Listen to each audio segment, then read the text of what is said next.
presenting Orson Wells as the third man.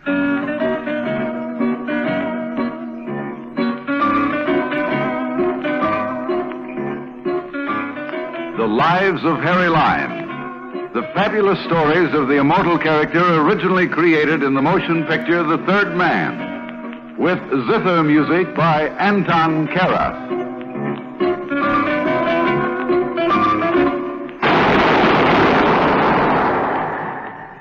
That was the shot that killed Harry Lime. He died in a sewer beneath Vienna. As those of you know who saw the movie The Third Man. Yes, that was the end of Harry Lime. But it was not the beginning. Harry Lime had many lives. And I can recount all of them. How do I know? Very simple. Because my name is Harry Lime.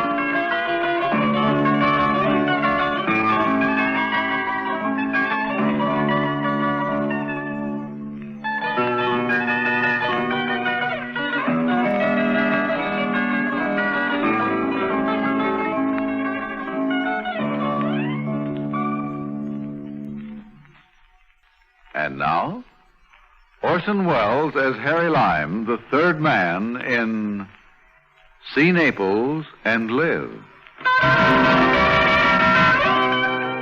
Once upon a time, there was an exquisite and huge emerald locket which spent most of its life looking out of the world from the rather fleshy neck of a Mrs. Donaldson as she waddled like a golden duck across the international social horizon. I had a rather strong desire to change the habitat of this particular locket from the neck of this particular lady to my own particular itching palm. It was Naples before the war. Enter. You kept me impatient for an hour, Mr. Lime. I'm sorry, Signor Rubio. I just flew in from London, forgot to move my watch ahead. It is my knowledge that you have been in Naples for 3 days now. But it does not matter.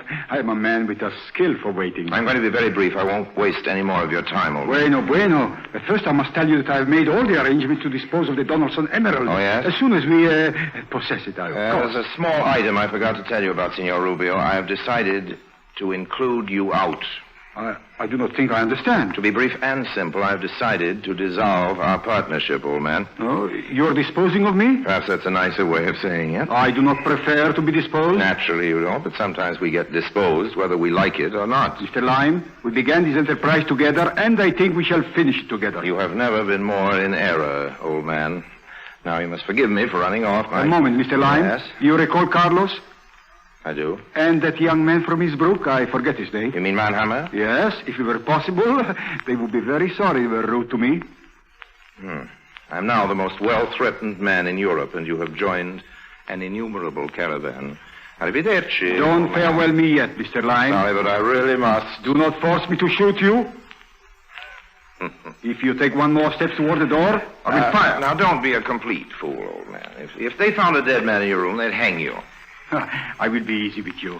Just tell me where Mrs. Donaldson is, and I will forgive you your ungratefulness. Rubio, I'm on my way out. If you fire that gun, the police will be here before you can get out of the hotel. Buongiorno. There's a saying in this city, see Naples and die. It only proves that life is very short and uncertain for us all. Goodbye, old man. Believe me, I am not a professional hero. But I was not at all concerned about Signor Rubio putting a bullet in me, not in his hotel room. I hurried to the pier where the Arcturus was about to dock. She was carrying precious freight, Mrs. Donaldson. I'd already made arrangements with one of the customs officials to hold Mrs. Donaldson up on a pretext of going through her luggage. A few thousand liras did the trick. Oh, you stubborn man. I tell you there's nothing contraband in my luggage. You've already gone through my clothes twice with your dirty hands. Amy, talk to this man. He doesn't understand a word of English. My Italian is worse than his English. Mi rincresce tanto, signora, ma è necessario. Ho istruzione di esaminare il vostro bagaglio. Deve aver pazienza. What seems to be the trouble here? Thank heavens, an American. I have no idea why this idiotic official is rummaging through my clothes. It's just a matter of form, you know. I think I was a smuggler or something. I've been to Naples many times, and there's never been this ridiculous fuss. I'll talk to the American consul. See to it that this man loses his job. I wonder if you could talk to him. That is, if you can speak Italian. Of course, I'd be only too happy to. Let me see what I can do. Che cosa succede qui? È di regola di esaminare ogni 25 passeggeri. No, questo non è necessario, conosco le signore. Questa è la mia carta. Ah, signore, mi rincresce tanto di aver dato alla signora tutto questo disturbo. No, veramente. Niente. It's all right now, you're cleared. Here, let me help you your bags, Thank you ever so much. I don't know what I would have done without you. Amy, get one of those porters to help us with the luggage. Yes, Mrs. Donald. I have my car here. I'll be glad to give you a lift to your hotel. Oh, I wouldn't want you to bother. Oh, no bother at all. One fellow American to another, you know. Thank you. These taxi drivers rob you mercilessly. Oh, it's a pleasure. It's a pleasure. My name is Lyme. Harold Lyme. I'm Mrs. Frederica Donaldson. I'm so glad we ran into you. A wonderful piece of luck. Well, let's say we're well met.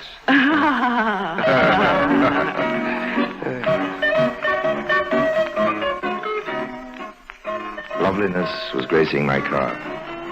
Loveliness in the form of the emerald locket around Mrs. Donaldson's neck, and loveliness in the form of Amy Collins.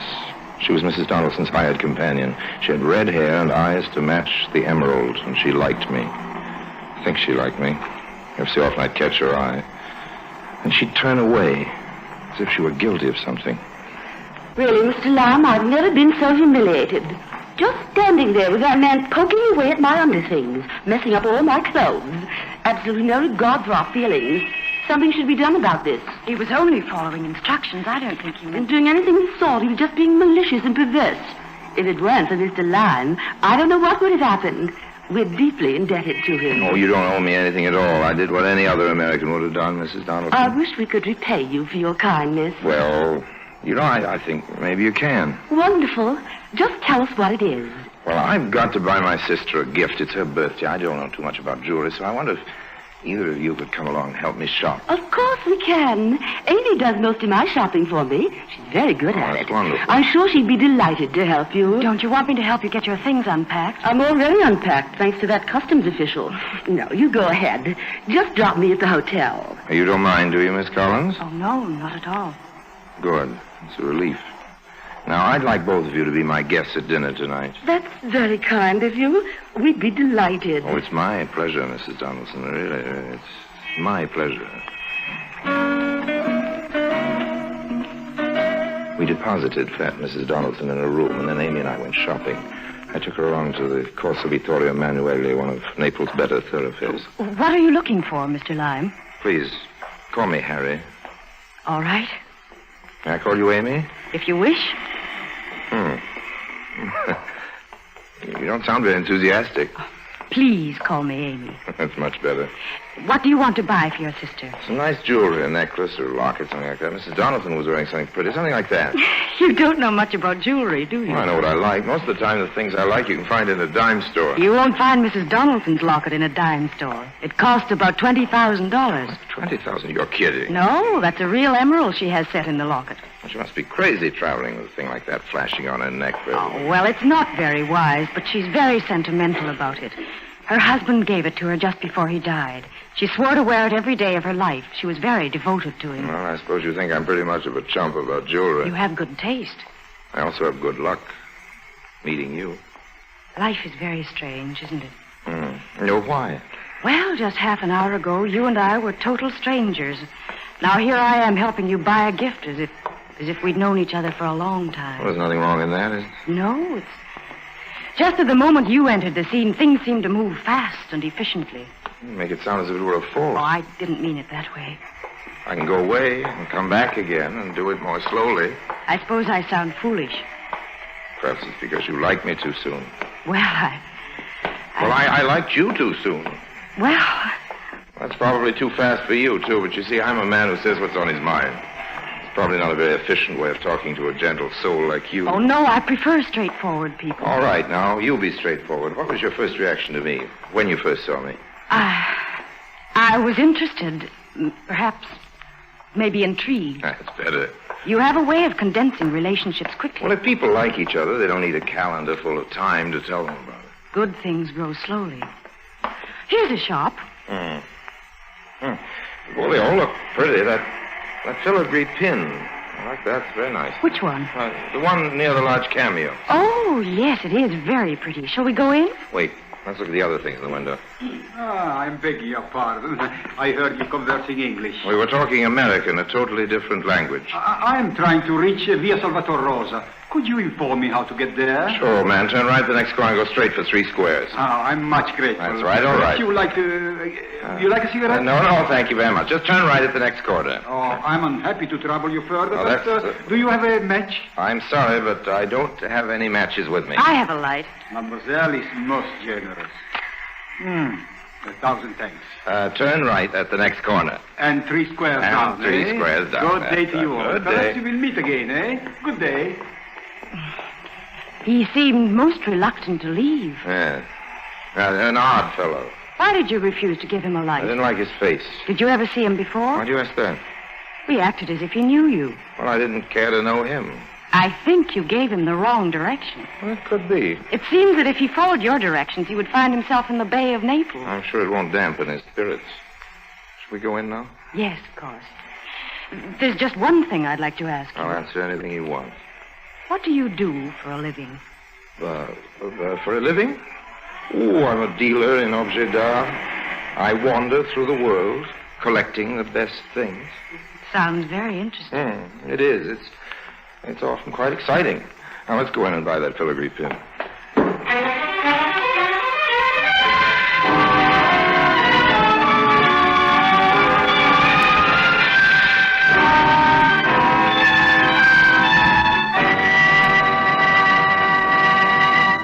Orson Wells returns in just a moment as the third man.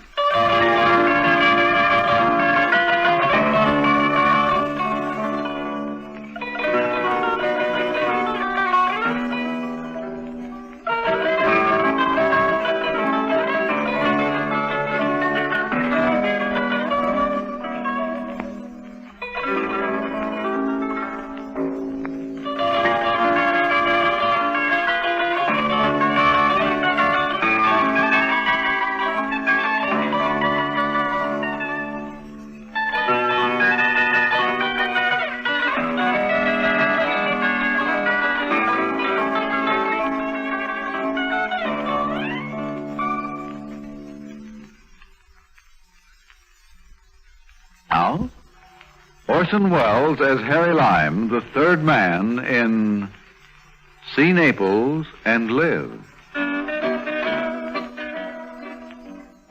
I bought a pin for 2,500 lira. On the way back to Amy's hotel, she was thoughtful and not much inclined to do any talking. I took her by the hand.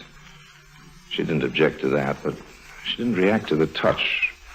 Put it simply, she just let me hold her hand, nothing more.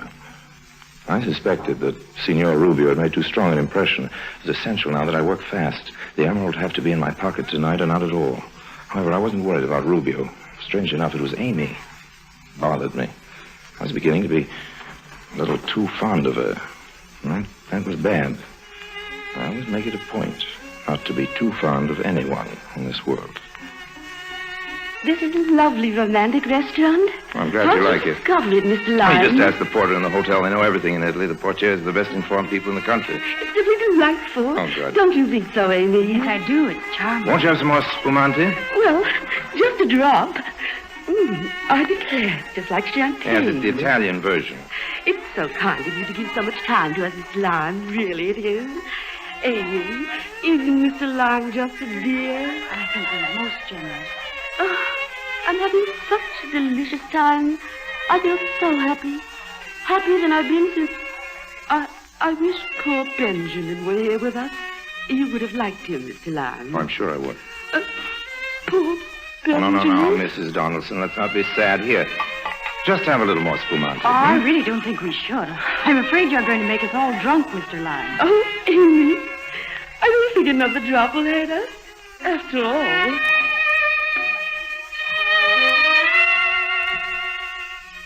By this time, Mrs. Donaldson was becoming thoroughly relaxed. Spumante is a fine relaxer. I stirred the champagne with a wooden swizzle sticks, the bottom of which was well laced with phenobarbital. My keynote for the evening, as you can see, was relaxation. Before the evening was over, my emeralded guest was going to be the most relaxed woman in all Italy. The spumante bubbled and frothed over as I stirred it. I know I shouldn't have another glass, but Perhaps you had better stop, Mrs. Donald. never. I just feel so wonderful. How about you, Amy? All right. A toast to us. May we always be as happy as we are now. A toast to you, Mr. Lyon. You wonderful, wonderful man. I patted her neck. I wanted her to get used to the touch of my hand against her neck. She withdrew a little. Her neck had become super sensitive about the locket. So we drank. I studied the clasp on the locket. It was a simple device. You turned a tiny wheel, and it released the catch. Just a twist of the wrist. The musicians are going to play again. Cameriere. Please, Mr. Lime, no more spumante. No, I have a special surprise. Yes, signore? Have the musicians come over here. Yes, signore. Oh, isn't that sweet? That's a lovely gesture, Harry. I thought you'd forgotten my first name. Here they are, signore. What would you like them to play? What would you like, Mrs. Donaldson? Oh, I can't think of a thing. How about some Neapolitan songs? Per favore, Monastero Santa Chiara. Cantatelo.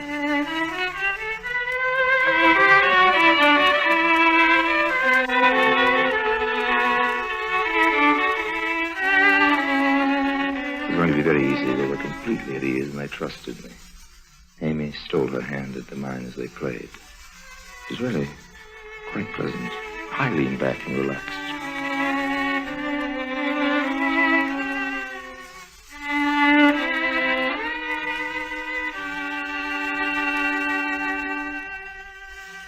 That was just beautiful. Very good. Thank you. Molto grazie. Here's something for the lads. Oh, grazie, signore. Did you enjoy it, Mrs. Donaldson? They played divinely. I have a wonderful idea. How would you all like to go for a drive to Pompeii? At this hour? Yeah, it's only 10 o'clock. It's a full moon. It'd be quite a thrill. I'd adore to go. Fascinating place. I've been there many times. Well, you have to see it at night. Isn't it closed? Of course it is. We can go in through the back way near the arena. I'm willing if Mrs. Donaldson is. Try and stop me. What a marvelous idea. Just one thing. What is it? Amy told me about your emerald locket. I think it'd be safer if you left it at your hotel. In the safe at the hotel. Don't you worry about it. I never take it off No, but my really. neck. Except when I retire. Don't worry about it. It's perfectly safe. Besides, we won't find any criminals in Pompeii. No, I'm sure not. But all the same, I'd feel better if you left the Oh, locket. no, I can't do that. Please don't fret about it. All right, if you're sure. Let's go right now. Just let me pay the bill. Cameriere? Yes, signore. Conto, per favore. Check. Si, signore. It was less than an hour's ride to the ancient, extinct city of Pompeii, lying like a corpse at the foot of its killer, Vesuvius. We entered through the gardens of an ancient home.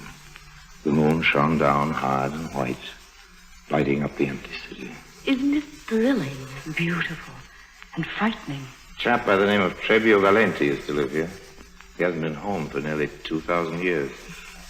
Here we are in Abbondanza Street. It's in perfect condition. Isn't it exciting? It's unbelievable. Look at the gutter. You can see where the chariot wheels made deep ruts in the stone. What a narrow street. We can walk in the gutter. I don't think we'll be run over by any chariots tonight. Where does this street lead To to? the Forum. What about those lovely buildings? Well, they're old mansions. Belong to a couple of rich fellows. See the sign on the wall? What does it say? Post no bills. In Latin. And the sign alongside of it? Down with such and such a tyrant. Time has worn away the name. Just amazing. It all begins to make me feel faint. Now, don't you feel well, Mrs. Donaldson? I feel fine. Just sleepy. I don't know why I should feel sleepy when I'm so excited. Don't you want to sit down? Maybe I'd better. We'll just rest for a moment. I think we'd better go back. We will, but first we'll let Mrs. Donaldson catch a few minutes' rest. There's a marble bench in the atrium of the Casa de Ceriali. He used to be an arrogant rich man who didn't like the strangers visiting his palatial home, but I don't think he'll mind now. Oh, it's lovely in Here we here. are. You sit down, Mrs. Donaldson. Rest your shoulder against mine. There you are. You're a darling, Mr. Lime. Amy, if you walk into the other room to your right, you'll see some excellent frescoes. They're beautifully preserved. May I have the flashlight? Yes, here. Mrs. Donaldson was sleeping softly. I pressed my fingers against her neck to test her responses. There was no reaction. Tried it again so that even in her sleep she would feel no alarm, become accustomed to the feel of fingers around her throat. She slept peacefully on. I quickly unloosed the catch and with slow care, not to slide the locket, picked it gently off her neck. At the same time, I held her hand to divert a sensation of touch. It was done quickly. I was ready to make my silent departure, gently propped her against a pillar. Then I heard a sound that froze me. Footsteps. Footsteps, and they weren't Amy's. Who's there? What's the matter? I caught a glimpse of him. It was one of the guards. There was only one thing to do, run. Stella Stabione, I turned the corner and ran into one of the old Roman baths. I made for one of the rooms, expecting it to have another exit. It was dark, and I fumbled around. I had a very unpleasant feeling when I became aware that the only way out was the way I came in. I reined back. It was too late. My pursuer was standing at the entrance with a flashlight in one hand and a gun in the other. It was not a guard. It was a Rubio. You see, Harry, fate has thrown us together again. It's still around her neck. The locket, please. I just told you. I'm not in my hotel now. This time I will kill you. Give me the locket. I'm not a usually reckless fellow, but this time I did a very rash thing. I rushed him. He fired. The bullet tore a hole in my shoulder, barely touching my skin. I wrestled with him. He fell on the marble floor.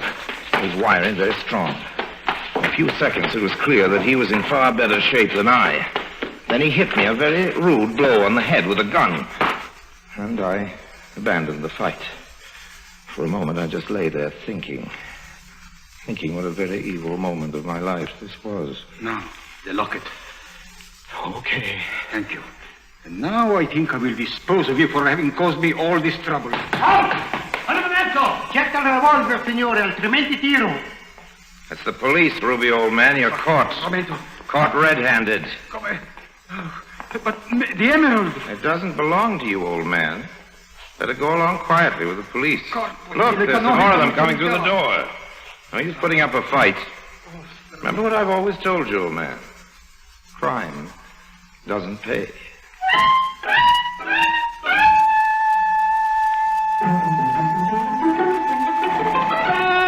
I don't know how to thank you, Mr. Lime.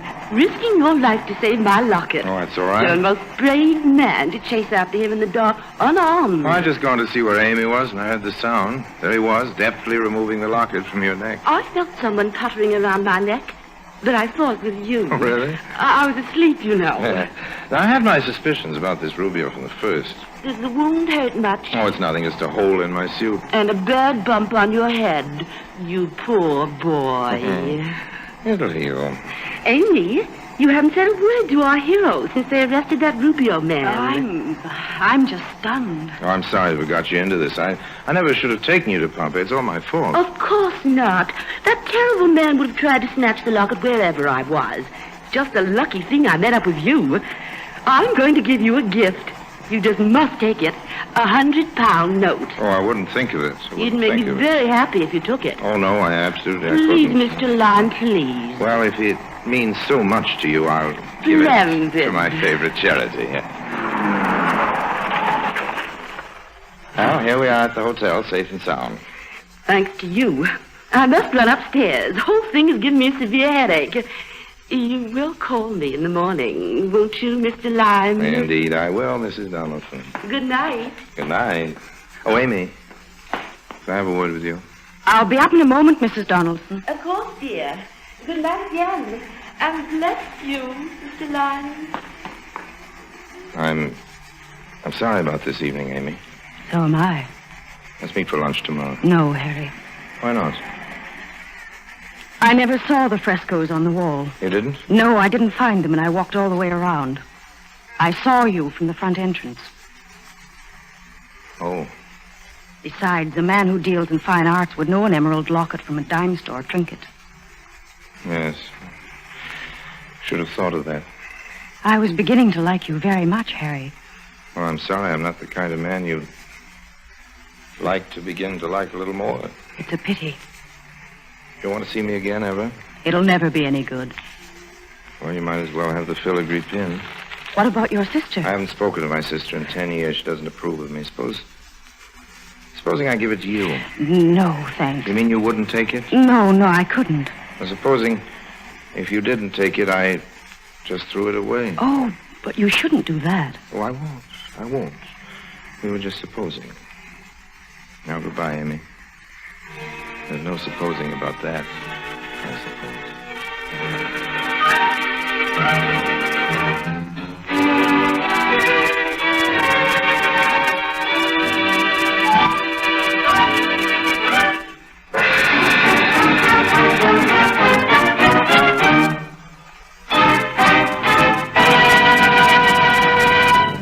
Harry Lime returns in just a moment.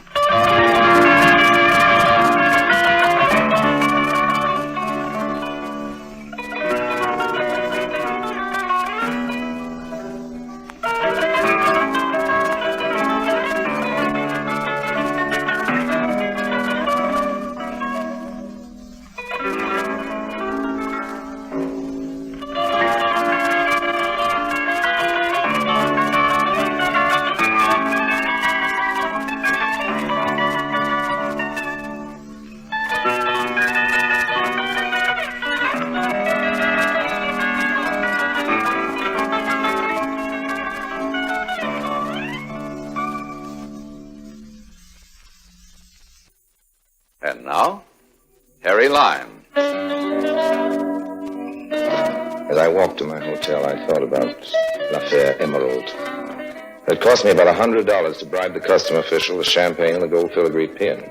The reward left me with a profit of $270-odd plus a bump on the head and a hole in my suit. I'd lost the lovely green emerald and the lovely green eyes of Amy. The emerald didn't bother me too much, but Amy. Amy. She nearly interfered with the great romance of my life. My love for Harry Lime.